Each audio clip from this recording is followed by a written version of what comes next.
Zee 24 तासनं दाखवलेल्या शिक्षण क्षेत्रातील बोगस शिक्षक भरती घोटाळ्याच्या मुद्द्यावरून विरोधक आक्रमक झाले आहेत। घोटाळ्याची चौकशी करण्याची ठाकरे गटानं मागणी केली आहे। सभागृहामध्ये घोटाळ्याचा मुद्दा उपस्थित करणार असल्याचं दानवेंनी म्हटलं आहे। घोटाळ्याच्या चौकशी करण्याची सचिन अहिर यांनी ही मागणी केलेली आहे।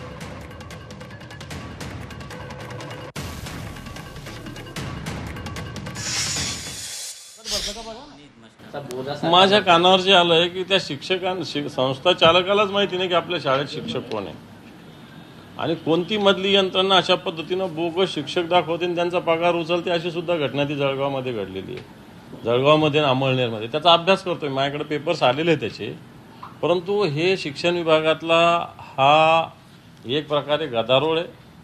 शिक्षण विभागाचे मंत्री मोठे भाषण, मोठे तत्व, मोठे विचार मांडतात, परंतु खाली काय होतंय त्यांच्या लक्षात येत नाही। मी अधिकारी त्यांना कशा पद्धतीनं मिसगाईड करतात।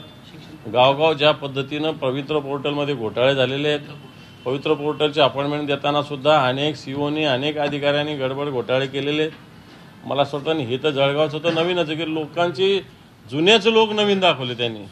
अशा पद्धतीनं हे सगळं झालेले अनेक घटना या ठिकाणी घडलेल्या आहे। मला असं वाटतं याच्याविषयी निश्चित संधी मिळाली तर मला असं वाटतं आवाज निश्चित उठलो।